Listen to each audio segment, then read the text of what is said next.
Histoire du jour, Agatha Baga dans tous ses états. Chapitre 1, l'anniversaire d'Agatha Baga. Le facteur de la corbeau postale est passé ce matin et Agatha Baga saute de joie. Elle vient de recevoir son magazine Sorcière actuelle. Hé hé, ploum ploum ploum, troloulou, nouloulou. Quand cette sorcière très mal élevée est super contente, elle rote et elle se cure le nez. Elle s'assied en chantonnant dans son fauteuil effondré. La couverture de la revue est alléchante. Donnez des couleurs à vos pustules, annonce-t-elle, avec une photo de jeune sorcière merveilleusement boutonneuse. Agatha Baga tourne les pages. La rubrique conseil de laideur l'intéresse particulièrement. Faites pousser un superbe poil noir dans votre verrue préférée, dit-elle. Elle louche pour regarder le bout de son nez poilu, orné d'un gros bouton. On verra, fait-elle en tournant la page. Recette miracle de poisson au potiron, murmure-t-elle. Bof. Elle tombe ensuite sur un article évoquant l'augmentation scandaleuse du kilo de crapauds séchés. Elle passe vite et arrive à la page parlant des stars les plus nulles de la planète. Chouette. Il y a un article sur Bombinette, la chanteuse des chaussettes sales, un célèbre groupe de musique grinçante. Tout en lisant, la sorcière chantonne un de leurs derniers tubes. Mais soudain, elle se tait. Bombinette va fêter ses 100 ans au parc des Princes Charmants. Elle aura quand même pu choisir le stade des Cancres. Peut-être, mais c'est moins grand, réplique la star avec un air mauvais en photo sur son balai. Car dans les revues de sorcières, les photographies peuvent s'animer et parler. Agatha Baga hausse les épaules. L'article parle ensuite de la gigantissime fête qui sera organisée pour l'anniversaire de la chanteuse. Ouais, bof, fait la sorcière. À nouveau, Bombinette quitte son immobilité photographique pour lancer. T'es jalouse, hein? Gna gna gna, fait la sorcière en tirant la langue. Voilà que Bombinette chante sur l'air de son plus grand succès.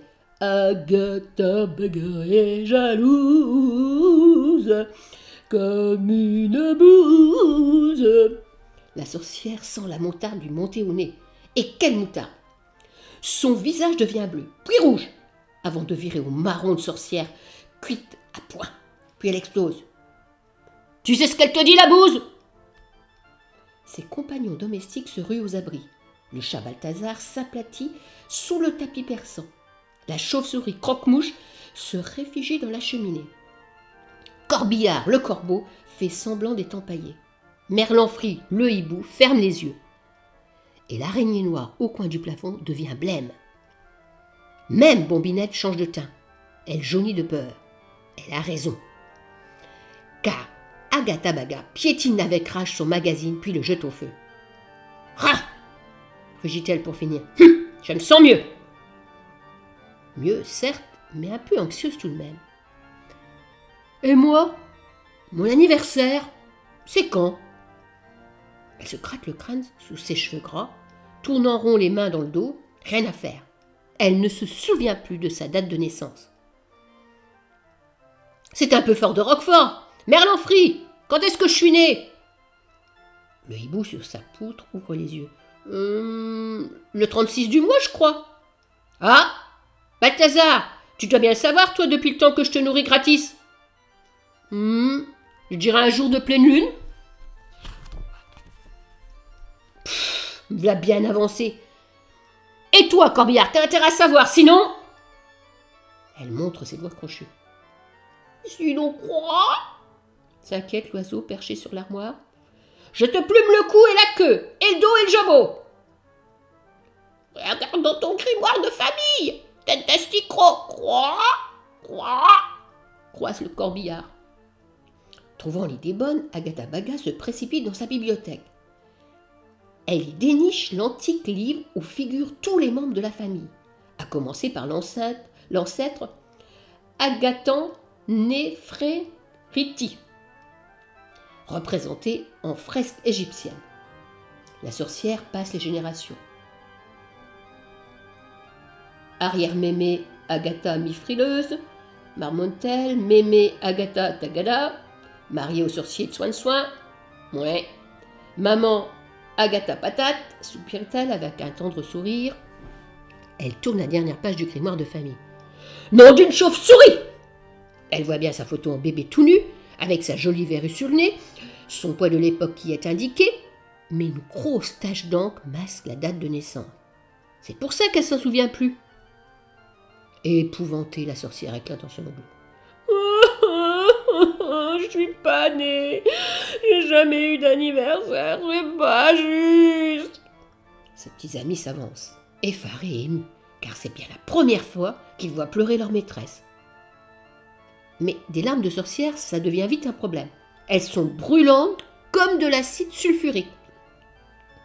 Ouh, arrête de pleurer, tu fais des trous dans le tapis, avertit Merlanfri. Mais ça ne console pas Agatha Baga. Adieu, monde cruel, je vais me fondre dans le chagrin. Effectivement, la voilà qui commence à perdre du volume. Croix, faut faire quelque chose, ça vole corbillard. À mesure que les larmes de la sorcière brûlent le tapis, elles rapetissent, si bien que le chat noir commence à la considérer d'un autre œil. Comme devant une souris, il se met aux aguets et se passe une langue rose sur les babines. Bouh, sans anniversaire, je ne suis plus rien, pleure la sorcière d'une voix de plus en plus aigrelette. Balthazar saute et... Oh, rugit Agatha Baga qui se change soudain en un tigre énorme au pelage miteux. Je veux qu'on me fête mon anniversaire! Tous les poils hérissés, Balthazar verdit de peur. Ça y est, j'ai trouvé, annonce tout à coup Croque-Mouche en jaillissant de la cheminée. Agatha Baga l'attrape d'un coup de patte et l'avertit. J'espère que c'est pas une blague! Non, répond la chauve-souris d'une toute petite voix. Alors, c'est quand mon anniversaire? Ben voilà. L'anniversaire, ça fait ringard. Et puis, c'est qu'une fois par an. Alors, tu devrais plutôt fêter tes non-anniversaires. Hein?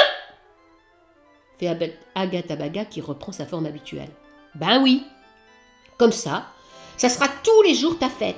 C'est pas bête, non? Ben oui, mais c'est quand mon non-anniversaire? Aujourd'hui. Youpi! Et puis demain aussi. Youhouhou! Et après-demain. Ouhouhou! Et ainsi de suite jusqu'à épuisement. Voilà, fin de l'histoire.